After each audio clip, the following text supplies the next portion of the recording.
Hi everyone and welcome back. I'm going to do a real quick video, what I'm going to call as an update video.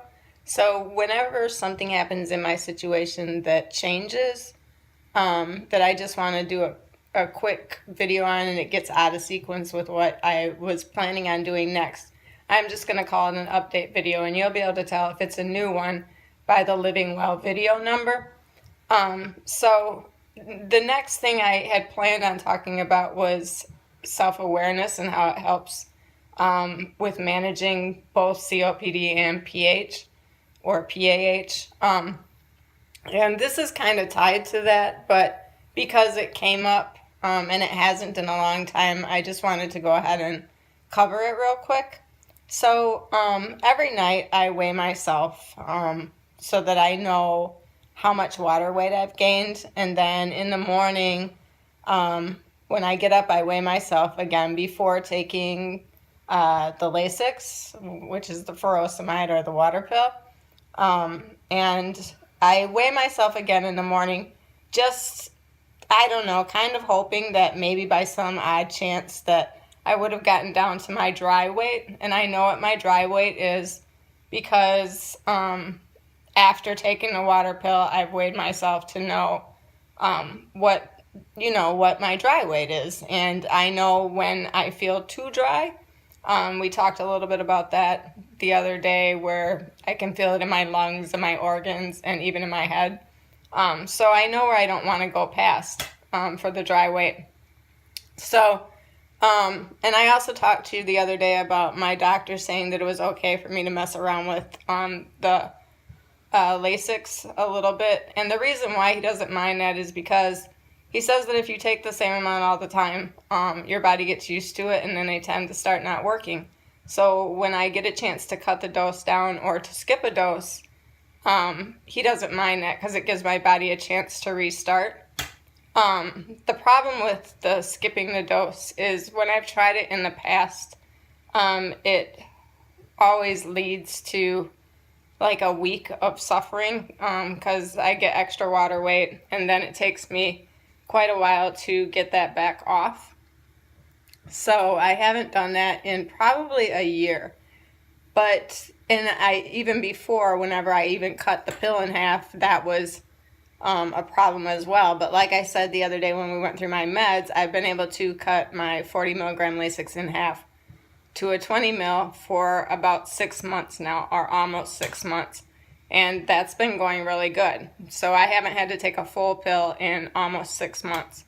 Well, last night when I weighed myself, I noticed that I had very, very little water weight. So this morning when I got up, I was at my pretty much dry weight. So I know that taking a Lasix at that time would make matters worse as far as uncomfortable. And yet still I hesitate not to take it. Mainly because today is a work day for me. I help out at my daughter's store on Friday. It's kind of a day that we like to spend together, and it's also a work day. So I'm hesitant to feel bad during that time. And we're also getting ready to take another trip to, we're going to the Florida Keys in a few days. So I don't want to get stuck where I have a week of recuperating from missing a water pill. But in any case, because of the scale, I decided not to take it. So this is the start of a test day with no water pill. And I will keep you posted as to how it turns out and if I pay the price for it. I do get pretty excited about when my body does this because I personally believe that our bodies are always trying to right themselves. So if we're giving them the tools that they need to fix ourselves, in other words, proper nutrition, sleep, exercise, stress-free, that our bodies will do as much as they can to right ourselves. So my two biggest things that I would like to happen is for me to get off oxygen and to not have to take the water pill.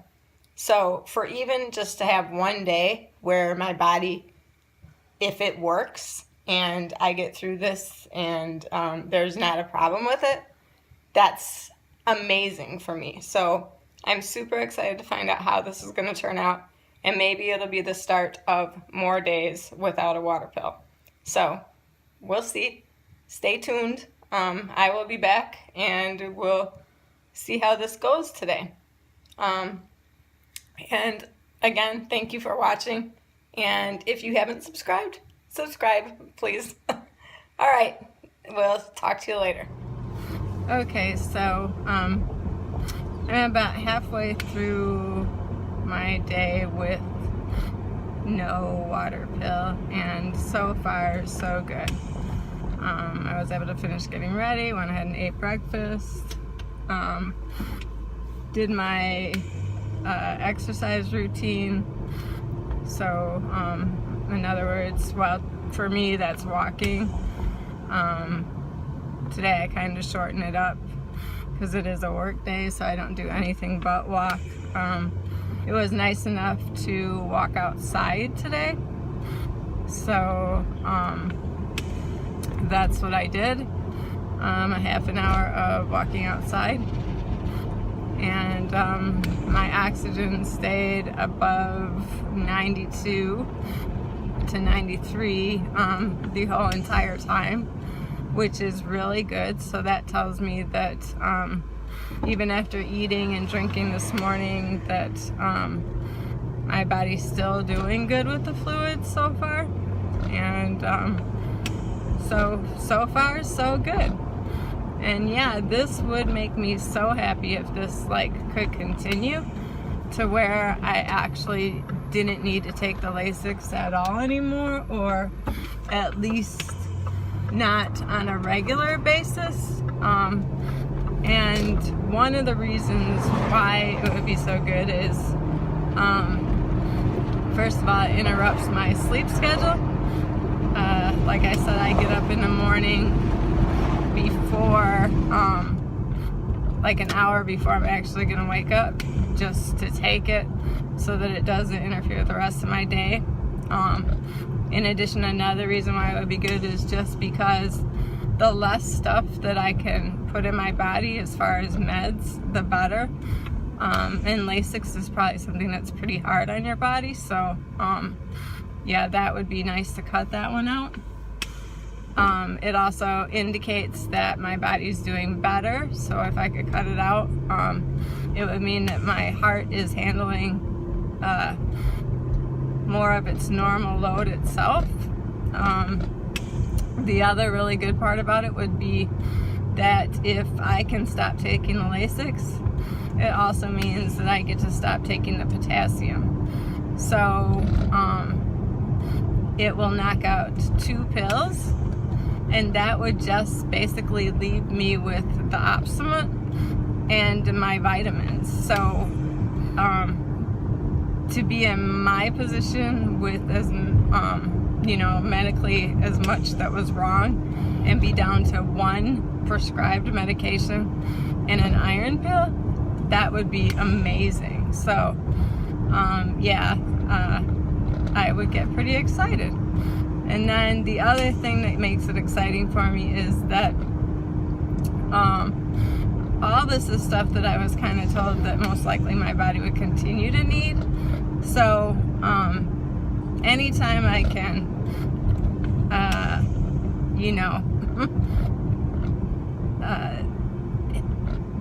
prove the medical field wrong, that your body can recuperate from stuff that they thought that maybe it couldn't, that's a super plus for me, and gives me more encouragement that I might be able to eventually at some point in time get off of the oxygen as well.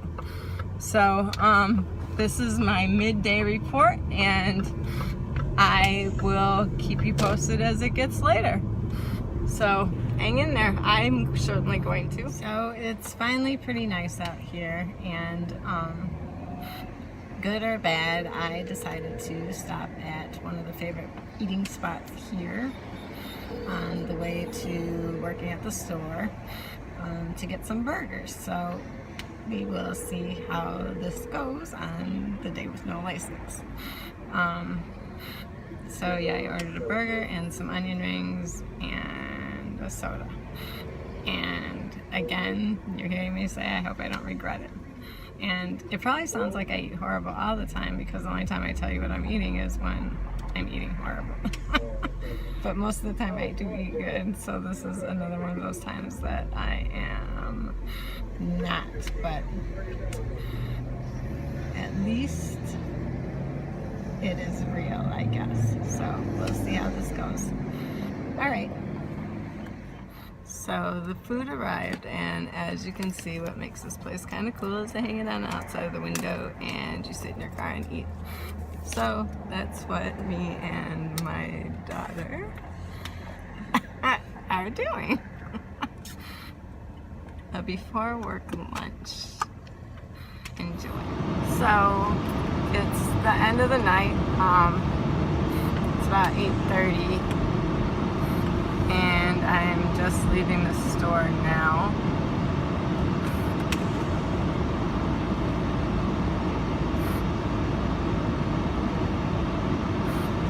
And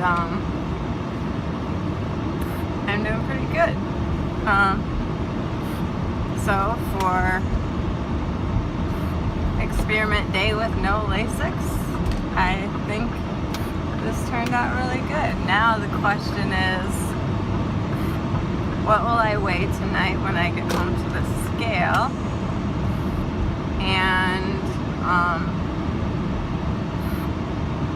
more so, what will I weigh tomorrow morning when it would be time to take another one, or when I should be taking one. Hopefully I won't have to take another one. That would be like happy day, happy day. So yeah, we'll see what the scale says tonight, and I'm going to keep my fingers crossed that this could be the start of something good. So, because I definitely don't feel like the other times when I skipped one, I could tell by the end of the day that, you know, that I was keeping water. So it just would get really, really hard to breathe, and I don't feel that it's any harder than it usually is. I mean, it's always work, but when you start retaining fluid, I have a tendency to retain it in my abdomen and lung area, so it affects me very, like, as little as 2 pounds of water weight will definitely affect me, because it doesn't go to my legs or anything, it just goes to my middle, so it starts affecting my breathing rather quickly. So yeah, so we'll see what we end up with at the scale tonight.